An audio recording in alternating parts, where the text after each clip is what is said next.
En este video veremos cómo utilizar el patrón de igualación con la sentencia switch. La idea es lo siguiente: tenemos una clase base llamada figura y tenemos unas clases que heredan de figura, que son rectángulo, triángulo y circunferencia.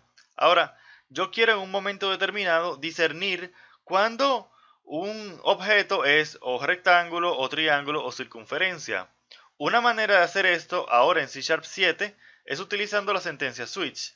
La sentencia switch entonces nos va a permitir discernir cuál es el tipo específico de la instancia de figura. Es decir, tenemos un método llamado patrón de igualación que recibe como parámetro una figura. Entonces yo puedo decir switch figura y esto me va a traer las opciones triángulo, rectángulo, que lo he colocado dos veces como veremos y lo explicaremos a continuación, y un default, casi como siempre, digamos.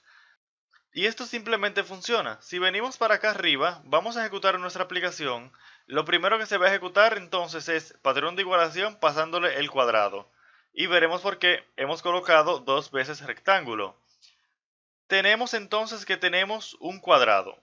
Yo sé que realmente es un rectángulo, pero como tiene igual anchura y altura, entonces es un cuadrado según mi profesor de geometría.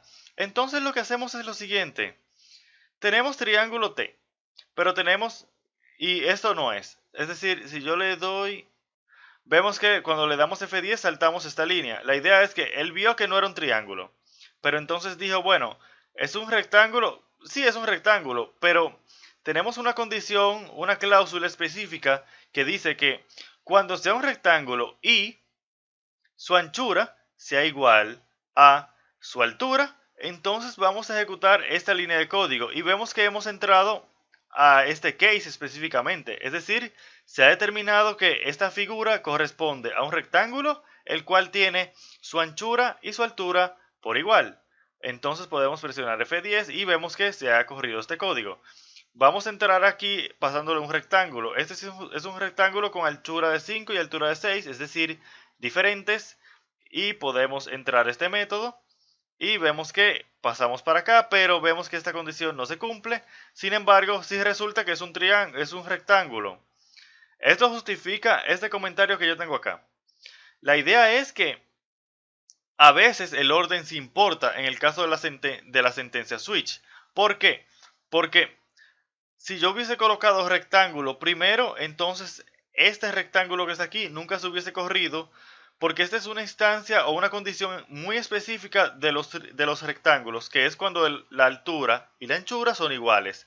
Si hubiésemos colocado esto de primero, entonces todo rectángulo hubiese caído aquí y nunca se hubiese verificado el caso de cuando la altura y la anchura fueran iguales. Entonces los casos específicos los debemos colocar más arriba y los casos generales más abajo. Por eso siempre el default lo colocamos de último porque es el caso más general. Y presionamos entonces F10 y F10 y vemos que luego le pasamos el triángulo y esto funciona como debe de ser, como podemos ver. Y por último le pasamos la circunferencia, la cual no hemos colocado aquí, así que cae en el default. Y como podemos ver, si vamos a la consola, vemos que se han ejecutado los códigos o se han colocado los mensajes cuadrado, rectángulo, triángulo y otro. Y pues, en este video vimos cómo utilizar el patrón de igualación que podemos utilizar la sentencia switch ahora con clases.